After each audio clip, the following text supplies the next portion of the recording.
A free press does not mean free news. A common misconception about journalism is that newspapers should be free to purchase. While in an ideal world this might be the case, it is neither practical nor possible. The First Amendment establishes a free press for the United States, uninfluenced by the government. The amendment constructs a press that cannot be pressured by government bodies into compromising the truth. However, it also means that newspapers cannot be financially supported by the government and therefore must be paid for. If the newspapers were government-run, that would mean that they would have salaries paid for by the government and newspapers would be free. However, this could also cause our press to be less reliable than they would be as an independent entity. The Constitution of the United States protects the freedom of the press. However, President Donald Trump routinely attempts to undermine the reputation and reliability of the press. He has spelled out a very anti-press rhetoric and regularly refers to the press and journalism with slurs like fake news and an enemy of the American people. An example of a country without freedom of the press is Russia. Russia's government uses draconian laws and website censorship to pressure media.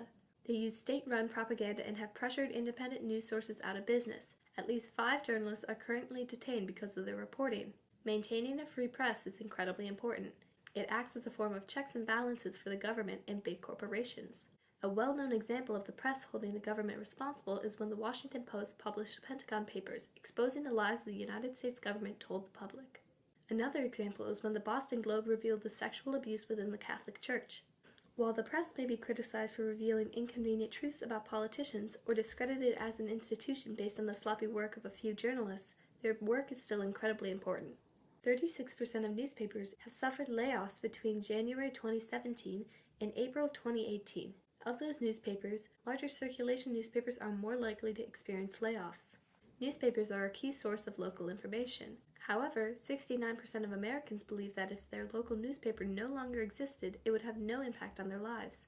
Heavy technology users and young adults believe even further that losing their newspaper would be insignificant. Despite that, when asked specifically about topics such as crime, taxes, local government, schools, and local politics, newspapers are the leading source of information. The dilemma here is that only a small percentage of adults actually seek this information. Just 30% of adults get information about zoning, 35% about social services, 42% about local government, and 43% about real estate. Local newspapers typically have 70 to 100 stories a day, while the typical half-an-hour local newscast is closer to 15. Newspapers are more thorough, while TV is more efficient. If newspapers were to die, what would happen to the information citizens receive about their neighborhoods? With the loss of local newspapers, we would lose a significant portion of the meticulous news that is currently reported.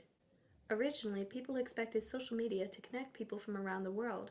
However, people quickly began taking advantage of social media to further political agendas and economic pursuits.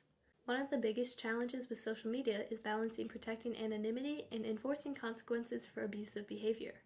68% of American adults say that they occasionally get news from social media.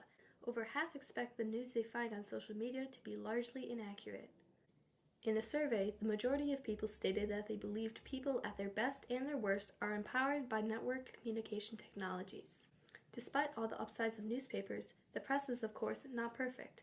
For instance, almost 3/4 of Republicans feel misunderstood by newspapers. As we speak, the number of people receiving news from traditional media sources is shrinking.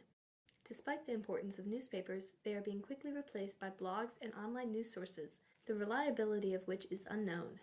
The American people need to support newspapers because they're an important part of preserving our democracy. The press is often referred to as a watchdog because they are essential to holding people in power responsible for their actions.